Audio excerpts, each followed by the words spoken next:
camping today. So thank you so much for just being with those people. Help them to just be safe whenever they're out on the road, whenever they're hiking, and all the things that they're doing. And thank you for the people that we have here as we learn about worshiping you and about just what true worship means. Help us to take that to heart today. In your name, amen. I always do like to say that just in case you don't know, that Mark is my husband. So when he comes up and puts his hand on me, that's okay, because he's my husband. But just in case you weren't aware of that. So last week, we pictured a living room. And we pictured kind of that 6 o'clock in the evening living room and what that looks like. So what I want you to do, and that might be what your house looks like, it may not be what your house looks like. So what I want you to do again is I just want you to close your eyes for just a minute. And I want you to take a moment and picture a living room where life is loud. There are kids running around. There are toys scattered everywhere. There's laundry in the corner. Could be clean, could be dirty. There's a laptop open on the couch. There's a cup of cold coffee on the table. And everyone is just moving in different directions. Okay, picture that in your head. Like I said, it could be very normal for you, could be what your living room looks like, but maybe not. Now imagine that in that family room, that family decides to clear off the coffee table, to push all the toys, all the mess to the side, put a basket for the phones, the tablets, all of those things. And that night at dinner, everyone prays a prayer together, reads a short Bible passage together, and just takes time to be together. Okay, you can open your eyes now. And just in your spirit, feel the difference between what that would feel like between those two. Now, it's not a big, huge event. I mean, there's still a mess. The toys are still pushed in the corner. The coffee might have got spilled when you were pushing things off of the table. But for that family, it's a small, intentional moment to put God back in the center of their world, in the center of what they're doing. So that's what we're going to look at today.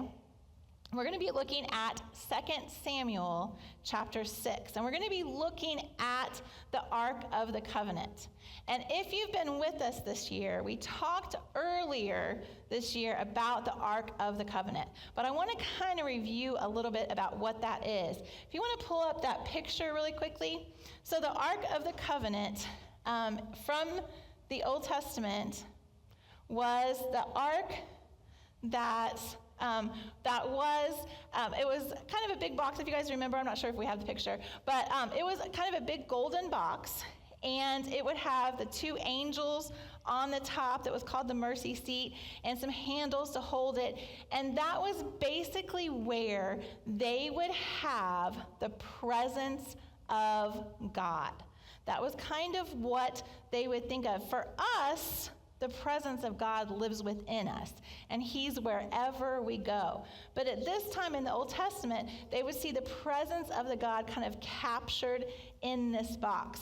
And one of the days when we talked about atonement, we talked about how the priest at that time was the only person that could go close to this Ark of the Covenant.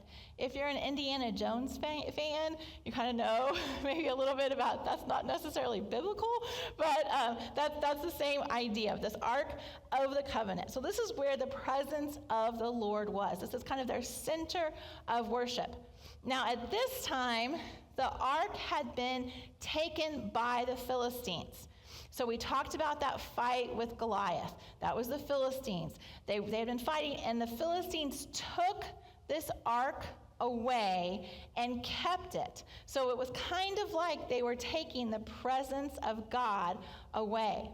Now, while it was with the Philistines, it's really interesting because the Philistines had all kinds of plagues. Like they would grow big tumors, and they would have all of these things that happened to them. And even their gods that they would worship, big kind of stone gods, actually kept falling down before the Ark of the Covenant. And one of them even broke his head off whenever they fell. So the Philistines thought, we're going to get this ark out of here. This is not good for us to keep. So they were taking the ark back. But there were special laws about the way you would have to handle the ark. And during this time, the different people touched it in ways they weren't supposed to. And when they did that, they fell down dead because it was so holy.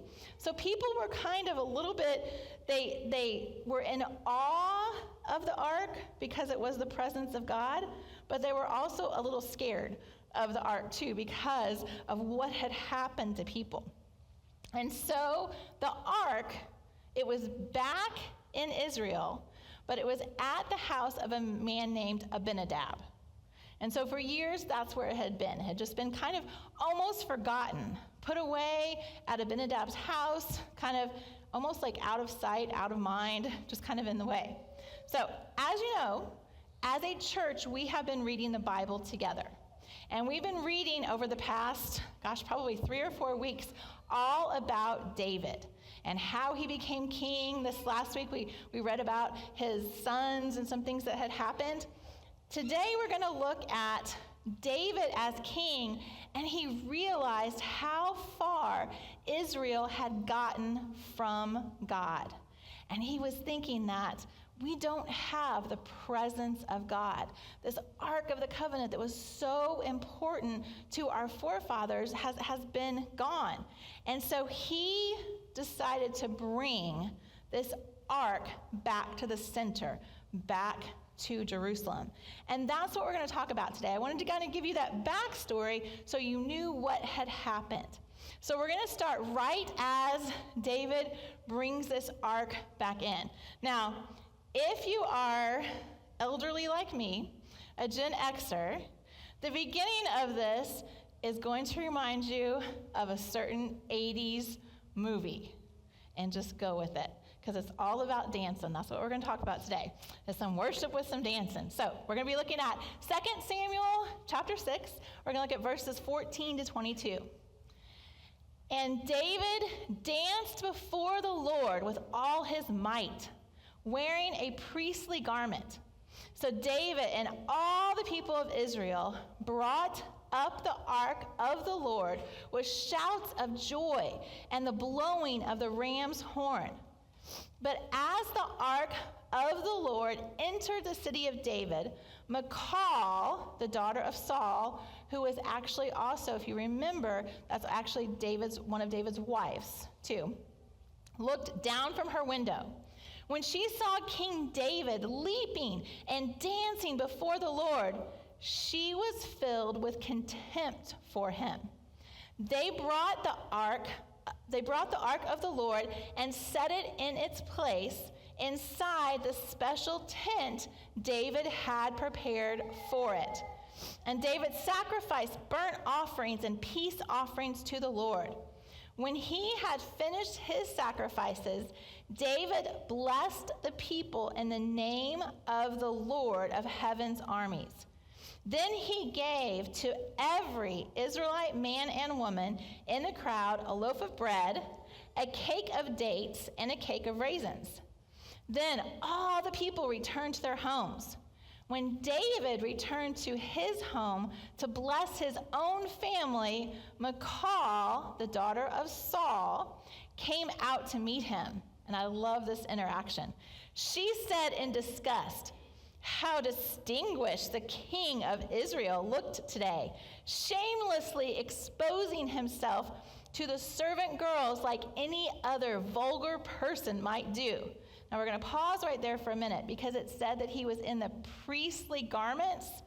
And if you remember back in Leviticus, we just barely touched on this when we talked about Leviticus, the priestly garments were kind of underwear. basically. They were kind of a linen that the priest would wear to be more holy. So basically, David was out dancing in his underwear.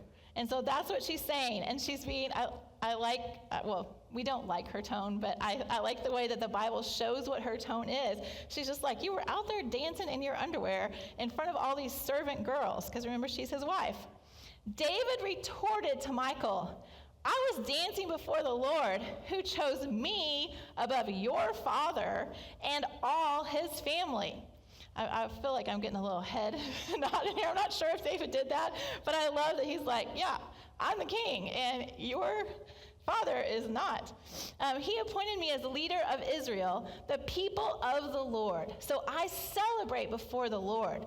Yes, I am willing to look even more foolish than this, even to be humiliated in my own eyes. But those servant girls you mentioned will indeed think that I am distinguished. And I love this whole passage. Now, like I said earlier, if you've ever watched Footloose, this was taken a little out of context, but it always reminds me of that. So basically, David was so full of joy and passion for the Lord that he was coming back. His presence was coming back into Jerusalem, that he couldn't do anything but dance and but worship God. And Michal, who it keeps saying is the daughter of Saul, it doesn't even ever remind us how she is related to David as his wife.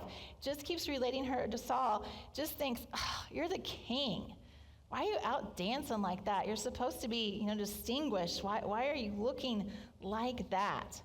And so we're going to look today at just like the Israelites who kind of put the presence of God out to the side, out of sight, out of mind, that whole idea. We're going to look at how we, in our own lives, can bring the presence of God back into our homes and back into our lives. The first thing that we need to do is notice the displacement when God is no longer the center. The first thing you have to do, we talk about this with addicts and things, you have to know the problem. You have to state what is wrong. So the first thing, we have to see how we have pushed God to the edges of our life. We have to realize that we do not have him as the center anymore. The ark, in what we just read, the ark's presence, bringing it back, is important because since the ark had been gone, the practice of worshiping God, the practice of going to the temple, the practice of the sacrifices, the practice of staying close to God had also diminished because his presence was no longer there. So the practice followed what was no longer there. So that absence of the presence of God affected the people's actions. And that happens with us too. As we slowly let the presence of God dwindle out of our lives, it affects our actions. And so we need to figure out some small ways that we can bring him back. Think about your morning routines. Maybe when you got up in the morning, you used to read your Bible. You used to take a moment to pray. You used to listen to a worship song. But now you're feeding a baby. You're getting lunches ready for your kids. You have a longer commute to work. Or you're just scrolling on your phone when you first get up. Those are little things that have drawn you further away from God. And instead of having a family dinner where you sit together and talk, it's just a lot easier to grab some fast food on the way home and sit in front of a screen and do that. We have even talked about that. Mark and I, if you don't know, we hopefully, this could be a praise for us, we'll be moving into a home that we've been building this week, but we've been in an apartment, and we just talked about that. We just eat in front of the TV every night now, and it has become a habit for us, and so we want to break that habit. We've talked about Sabbath the last few weeks. Sabbath maybe has just become a catch-up day for all of the other chores that you have instead of a space for rest and the presence of God. So for many of you, life is full for most of us. I mean, we have work. Some of us have kids. Even if you don't, you have your job, you have your friends, you have things that are going on. But that's not the problem. The problem is we let those things that are good things, there's nothing wrong with those things, we let those things distract us from the most important things. So restoration of bringing God back to the center starts with naming the problem that he is no longer the center of your life. We have to start with that. And like David, we have to be intentional. I have a friend that just put a little, those little whiteboard magnets you can stick on your refrigerator. She just stuck one on her refrigerator and wrote the question, where did I see God today? And at the end of the day, she and her family just say, hey, was there somewhere that we saw God today? And that helps them bring God back to the center. It's, a 30-second question, but it makes them think throughout the day, where did we see God? So first we're going to name the problem. We're going to name and say, hey, we have let God go to the edges of our life. So next, we want to restore that joyful, embodied worship.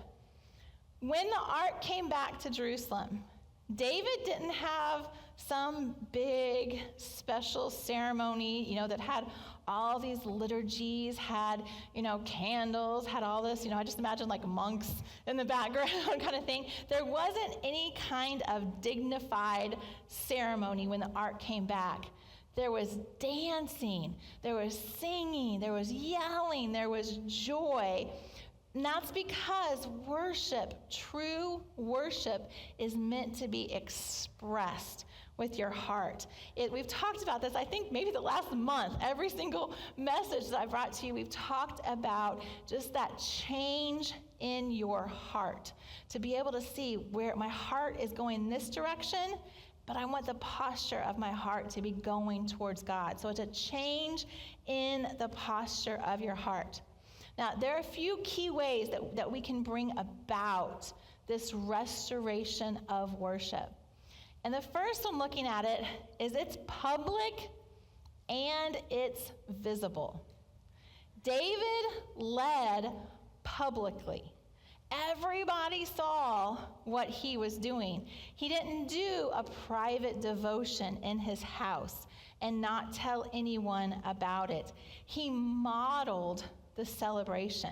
And there's nothing wrong with having a private devotion in your house. That's great. That brings you. But also, I think for families, and if you want to get up and dance around our church, go for it. But that's not what I'm telling you to do. I'm telling you, in your family, in your time together, at work, with your friends, don't keep quiet. If God has done something in your life, tell somebody. Be excited about it. Say, oh my gosh, I cannot believe I was praying for this, and now that I look at it, it has happened. Tell people about it. Show your excitement, because your kids, your coworkers, your family, your friends, they're looking at you. If they know that you have God in your life, they're looking to see what makes a difference in you. How are you different? How is that coming out in you? So show them. I remember one thing that my mom, I was fortunate to grow up in a Christian home, and my mom would read her Bible every morning. And so we had like a little kind of bar in our kitchen. And she got up at an ungodly hour, like 4 o'clock in the morning, which even when I was little, I did not do that. But I would see, sometimes I would get up and I would see she would still be reading, but most of the time I would just see her Bible just kind of out with her notebook or whatever she was writing on, out on the bar. I would see that, knowing that she had done that every morning. And to be honest, Growing up, I really didn't think about it. It was just, I knew my mom read her Bible every morning. That's what she did. And so I have the same habit. Mine is on my phone now because I listen more than I actually read, but I have my phone out, and people in my life know that before I get out of bed, usually, that's what I'm doing. I'm listening to my Bible. And I remember that Eve was with us. My oldest daughter, Eve, was with us for a little while. And I walked out, and one morning she was reading her Bible at the kitchen table. And it was just like this generational thing for me that when we show people what it means to be close to God. And my mom never told me, oh, you should do this. I never told Eve she should do this either. But just that being public, being visible, showing that is something that we do to get closer to God. People will see that, and your family will see that, and they will follow in that same life. Maybe you are a young adult. I think most of our young adults today are gone. We have a couple.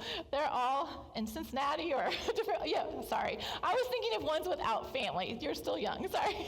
But even if you're a young adult that doesn't have family, you could just do this. I know that Kaden and Emmy have a life group that they just come over and they talk about what's going on in their lives and share what God has been doing in their lives. So it doesn't necessarily mean if you don't have someone in your house, you have friends, you have family, you have coworkers that you can do this with. So first, that worship is public and it's visible. And second, it is embodied. We talked last week about how our souls don't just kind of fly around like a cartoon sometimes we see, that they are part of our body. We talked about this with rest. And so if we think about this, David's dancing, his soul, his spirit was so worshipful to God, and he was so excited about the presence of God being back that he couldn't do anything but move his body. He was dancing. And it doesn't belong just in our heads. That knowledge, and this is honestly something that I have trouble with, that knowledge of what God has done for us doesn't just belong in our heads, it belongs in our actions. And you might not be someone that's going to get up and dance, and that's okay. But you might be someone who is going to kneel at the altar. You might be someone who is going to go next week and serve at the Dream Center. There are different ways that the actions of our body can follow the way in which we love and worship God. Those practices of our body help anchor that spiritual life that we desire. If you've got kids and they're singing a silly song about Jesus, get up and dance with them. Just like it said, it doesn't matter. You can be as undignified as you want. And if you worry about that, just like Pastor Mark said, we have around 80 kids every week that we get up and I'm not even part of the daycare. I just go to the bathroom and dance down the hall with them sometimes. So come here if you want to come dance with some kids. But just make sure that your actions are following that. If you feel like you're really busy, if you're single, you don't have kids at home to do this, go invite a friend for some coffee, because the action of that fellowship, Pastor Stacy talked about this morning whenever we were doing our Dream Team huddle, just that action of fellowship, of being with someone and talking about God is a bodily way to also worship God. And the last thing about looking at this worship, this joyful worship, is that it is infectious.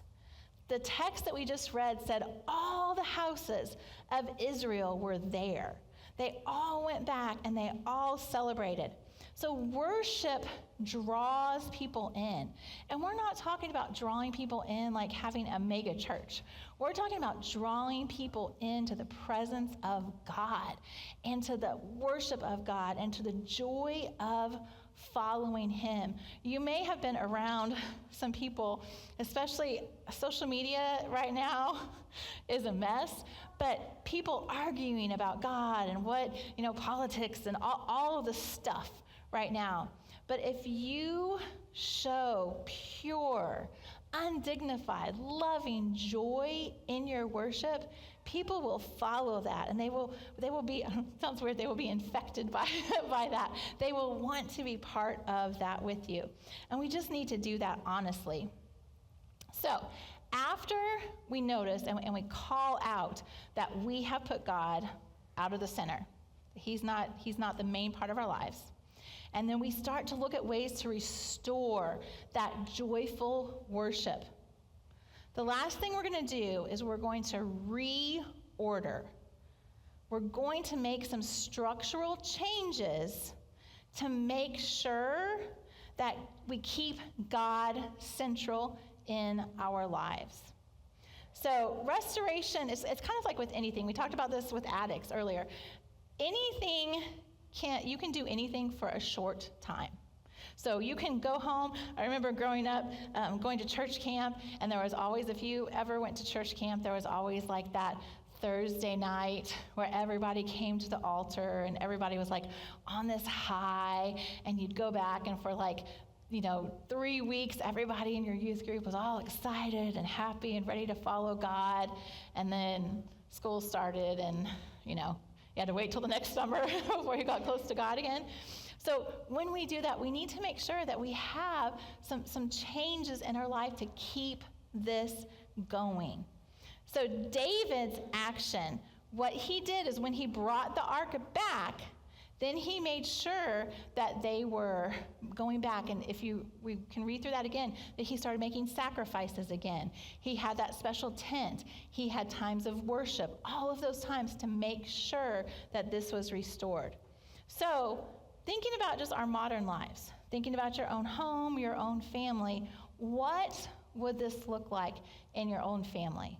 To kind of have this change a little bit, this restoration and this reorder of your lives. The first thing is to reorder your calendar before you reorder your feelings. I'm going to say that one more time. Reorder your calendar before you reorder your feelings. Because you're going to have some high emotions sometimes, and sometimes you're going to really feel like, oh, I'm going to pray today. It's, amazing. I'm going to have this great prayer time. But there's going to be some times that you're down, and you're not going to want to read your Bible. You're not going to want to come together and worship. You're not going to want to go to your small group that you get together and talk about your highs and lows. There'll be times you won't want to do that. But if you schedule a consistent time with your family, with your group, with whatever you're doing. I mean, I think about, as I look around, I see lots of young families. You're going to be tired when you get home from work. And you're going to say, let's just get some pizza tonight. You're going to get pizza. I'm not saying don't get pizza, because pizza's good. But make sure that you are still doing those things, that you are still coming together, you are still at the table, you are still keeping God present in that. But schedule those times and make them just like an appointment. Put them on your calendar. Put them on your daily calendar, your family's calendar, and say, this is important. And it might feel weird at first to say, oh, we're scheduling God into our lives. That might sound weird, but it's important. We schedule date nights. Those people that are, especially if you've been married for a while, you schedule those times because we know those are important times with our spouse. It's just like that. Schedule it. Schedule that time for your family or you yourself to be with God. Another one is to reorder your environment. So have things out. My mom's Bible being on the kitchen counter every morning was just a reminder to me that that's what we did in the morning. We read the Bible in the morning. So think about putting a Bible out. Think about maybe if there's a special lamp. We talked last week about maybe before you went to bed, kind of having some stories with your children. So maybe you have a special lamp with their Bible stories right next to it. Something in your environment that will help make it easier. Because I'm telling you, if you are giving kids baths, if you are, watching your favorite show by yourself on TV and you realize, oh my gosh, it's 11 o'clock, I need to go to bed. If you don't have those special things out there, you're going to forget. You're just going to go straight to bed. So make sure that your environment looks like that. One thing I think is really important, especially today, is having a basket for phones, for tablets, for all of those things. So when you have a time that you want your family to be able to look at each other, I think even like with small groups or things like that, if you have a time that you want to look eye to eye and to be with people, have them put their tablets, their phones, all of those things in a basket and have that out and present so we can do that. Maybe even during mealtime, just to do that. And the last one is to reorder your priorities around his presence. And this means saying no. Let's say that together. We're just going to say no on the count of 3. 1, 2, 3. No. Good. Because I know for some of you, that is a brand new word that is hard to say.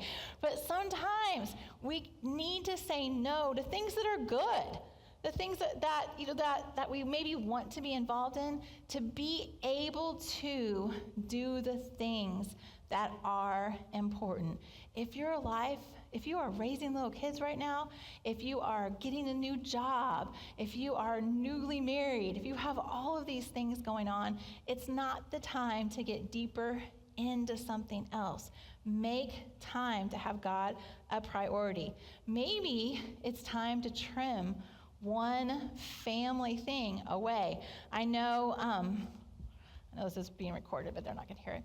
My daughter is a nanny for a family in Nashville right now, and her basic job is kind of being their mom, but from the time they get out of school at about 2:30 until she doesn't get back till about 8 o'clock at night, she is running the kids to events.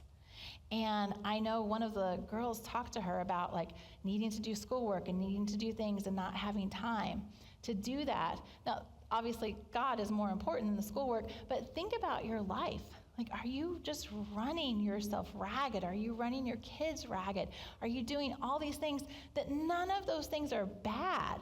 They're all good things. But is there anything that you can step away from for a season of time to be able to say, we need this time as a family, as myself, as a small group to grow closer to God? Now, some of you are thinking this is going to be too hard because, yeah, I might be on board for this, but my spouse or my kids or my roommate or my small group is not going to be in on this. It's going to be impossible. And that's barriers. I mean, if you're living with someone who doesn't want to do this, that is a real barrier. But it is not about perfection or performance. That is so important for us to learn. That's important for me to tell myself. God is not looking for perfection.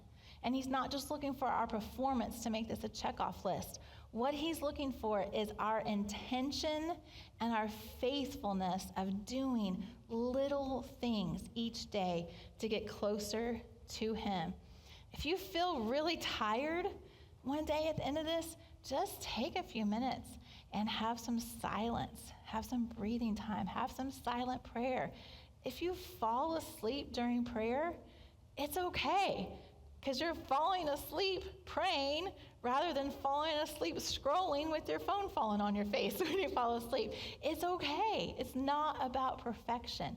It's about those little things, getting closer to God. Also, just the very last thing, I want us to watch out for those temptations of the McCalls in our life. Those that call out and say, what are you doing? You took your kid out of soccer so you'd have more family nights. Yeah, that's stupid. Don't do that. Or why are you raising your hand at church? Or why are you dancing in your car? That's stupid. Don't do that. That's not what we do. Well, what we have always done got us to the point that God isn't the center of our lives anymore. So we need to do things differently. And I love just be like what David said. You know what? I'm the king, and your dad isn't the king anymore. And so God called me into this life to be a leader and to be closer to him. And that's what you can tell all of those, maybe not out loud, maybe not with such a head shake, but tell those people and show them. And honestly, once they see your joy in it, they will realize how important it is in our lives. So I want you just to go back to that living room again, that living room that had, chaos everywhere. And just think about that time that now there's a lamp on. Kids are still running around. There's still laundry. There's still toys that you're tripping over. But they're sitting on the couch or they're sitting at the table and they're reading a story together. They're singing a silly song together. Or it's a group of young adults sitting around on the couch together talking about God. That's all that God wants from us. Just that restoration of remembering him, bringing his presence, just like David brought the ark back, bringing his presence back to our lives. And that's all that he wants from us. If you'd bow your head and pray with me.